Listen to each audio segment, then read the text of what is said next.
So, what I wanted to return to today was, how do we develop community capital in the community?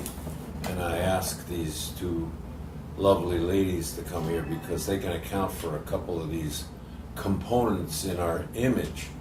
I want to remind you that what we're trying to do is leads into the paradigmetric, the generativity sciences and the paradigmetric measurement. But I want to enrich it with the experiences at each of these components. The way I'm looking at Baltimore, for example, is in terms of these 5 sources of growth.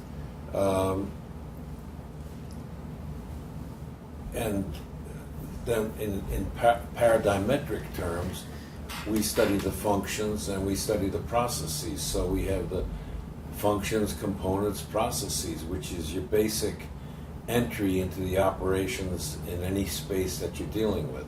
So I just want to put it back in the context of what we're studying.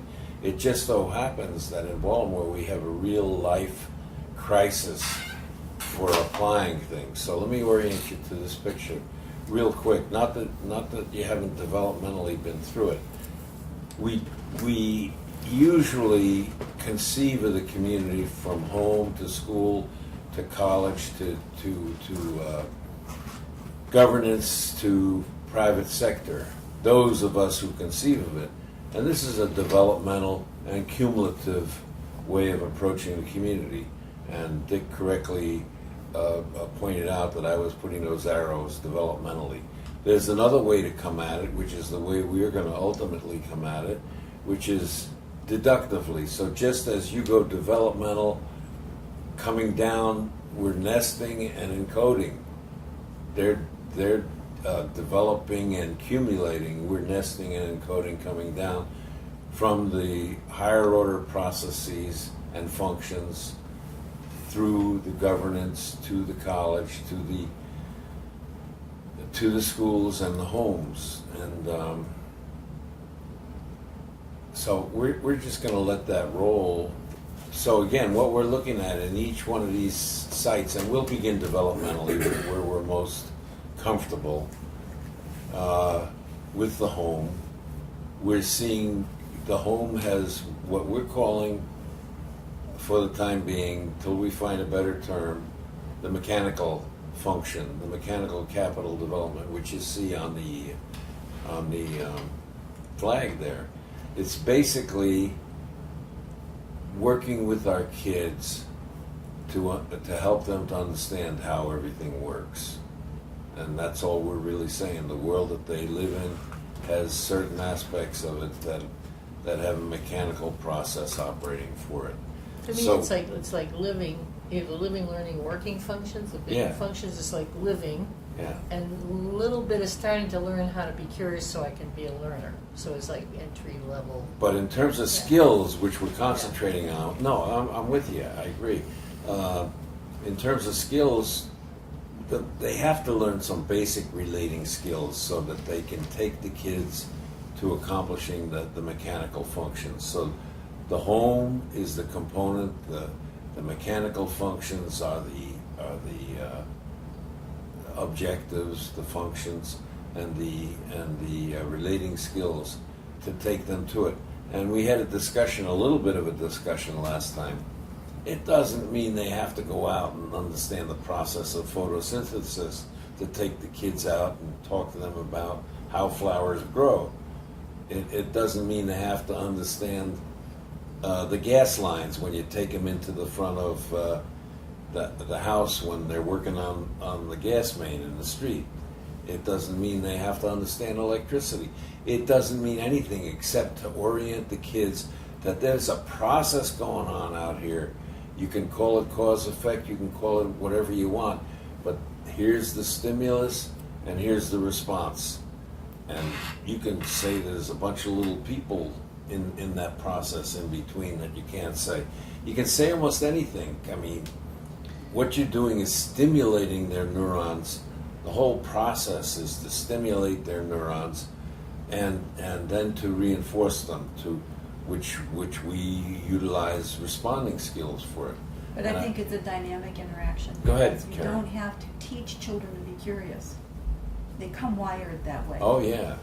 And a critical ingredient in terms of parenting is that you need to be aware of the kid's interest or the baby's interest, and that then guides the parent in terms of what to do and what to look at. And different children have different interests. They respond differently to different kind of stimuli, and it's important for the parent to be able to respond appropriately. The child guides the parent childs the guide, the child. It's not one-way communication. The No. parent is showing the child. No. It's also learning the words that describe the flower or the grass. Not necessarily. You can be It's talking- building language No, acquisition, because the parent is talking about Yeah, the things they're walking That's around looking at. preparatory Yeah. for the Yeah. school, but it's not. It's not the It's school not. part. You don't It's have the- to have all those words. They don't have to have a large vocabulary.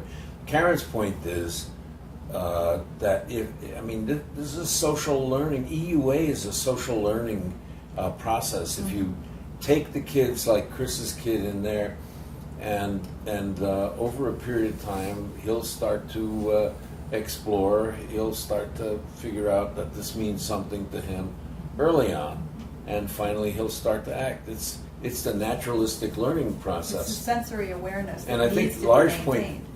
point that you're making, Karen, is that possibility science and generativity science, they align with nature.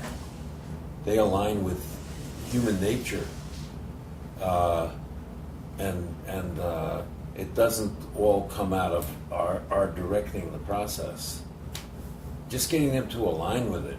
Yeah, it's the beginning part. Then that maintains the base for any other kind of learning. So you Right. either have an enriched environment, or you have an environment that has not much stimulation, and it really just limits then what the child is able to process. Yeah, it doesn't. And I'll Feast let- or famine, I guess it's. No. Yeah, and we know the differences in the outcomes are vast, depending upon that. I mean, my own take, you have to comment on it, is it doesn't take that much time of a person. It's not like running a 6-hour school day or anything like that. It's just being naturally responsive to the child's initiative. Yes. Yes, because if you try to put a child on some kind of schedule, then it's a hit or miss if it works or not, but the outcome is really negative if it doesn't work. Because the child cannot find his or her own Rhythm. direction, Yeah. pace, rhythm, Can you whatever. say that authoritarian parents disposed to giving directions for everything really interfere with the naturalistic process? And super permissive parents that don't respond to children. Just let them flounder. Because they don't pay any attention, so they don't notice. And so you can't capitalize then on what is going on for that child. So it's either really the reciprocity. extreme, It's yeah, really either reciprocity. extreme is not constructive. I mean, children survive in spite of it.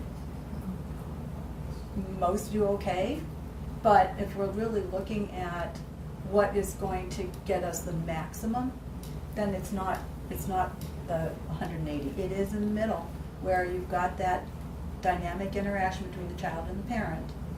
Parents, significant others, because there's a whole world that the child can respond to, that then builds the base. It's all that sensory awareness that needs to be responded to and supported, which then also goes to all the nutritional and all of those other kinds of processes that have to be there for a healthy child. Any? I had an Go example ahead, of Don. what Karen's talking about being responsive to the kids, because I remember once taking the kids to the zoo, so highly stimulating place, right? All those animals and everything, never made it past the edge of the parking lot.